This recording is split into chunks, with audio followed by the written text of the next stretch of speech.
So my last video was pedophilia in Christianity and Judaism, and like I promised, this one is pedophilia in Islam. In a way, this is a lot more direct because there's not as much that you have to really know to figure out what's going on and what's strange about the situation. Because Muhammad, the prophet of Islam, whose life is held up by Muslims as an example of perfect morality, married his wife Aisha when she was 6 years old and consummated the marriage when she was 9. And he was over 50 at the time. So this is basically an older man towards the end of his life. Remember, you were lucky to even live to be in your 50s back then.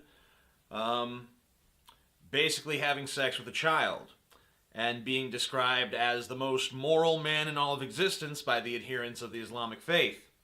Now, some Muslims dispute Aisha's age, but that's a pretty difficult academic task because there's just too many accounts that list her age that way, including her own account. I seriously doubt that she forgot how old she was when a 50-year-old man consummated his marriage to her. Now, some people, Muslims, will say that he was a product of his time. This was the common practice in the day, and therefore it's okay because, you have to look at it in the proper context, the proper historical context. If Muhammad was just a fallible human being who could just as easily be wrong as anyone else, could just as easily accept some horrible atrocities going on in their name as human beings have done throughout history, then sure, I'll buy the context argument. But you're not saying that Muhammad is just a man. You're saying that he is the chosen one. He's basically Neo in the Matrix movies. He's special. He's better than the rest of us. He's a perfect being. An example, remember, of perfect morality. So I don't think the product of his time argument works. And also, that's an argument based on moral relativism.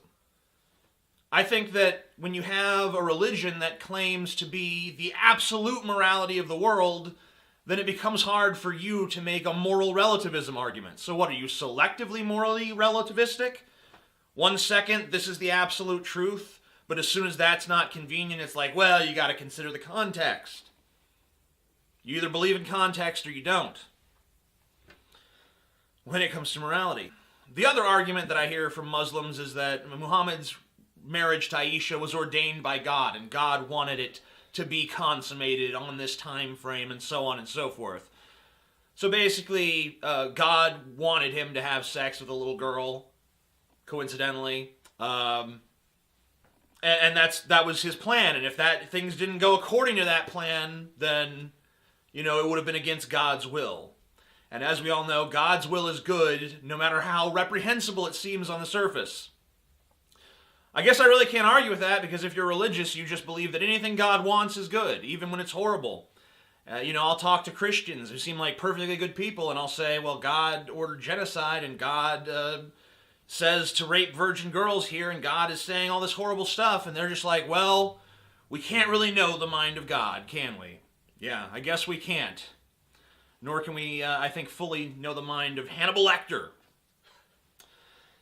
So if you're a Muslim who objects to pedophilia, you must be doing so, in my opinion, on completely secular grounds. It has nothing to do with your religion. And if Islam got that wrong, what else has it gotten wrong?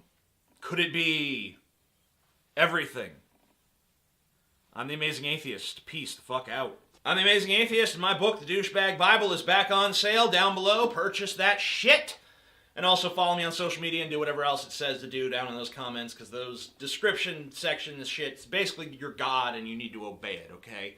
You're not spiritual people, I know that, but just accept this one thing on faith, okay? Okay? It's fine. You don't have to molest any kids, you just gotta do what it says down there.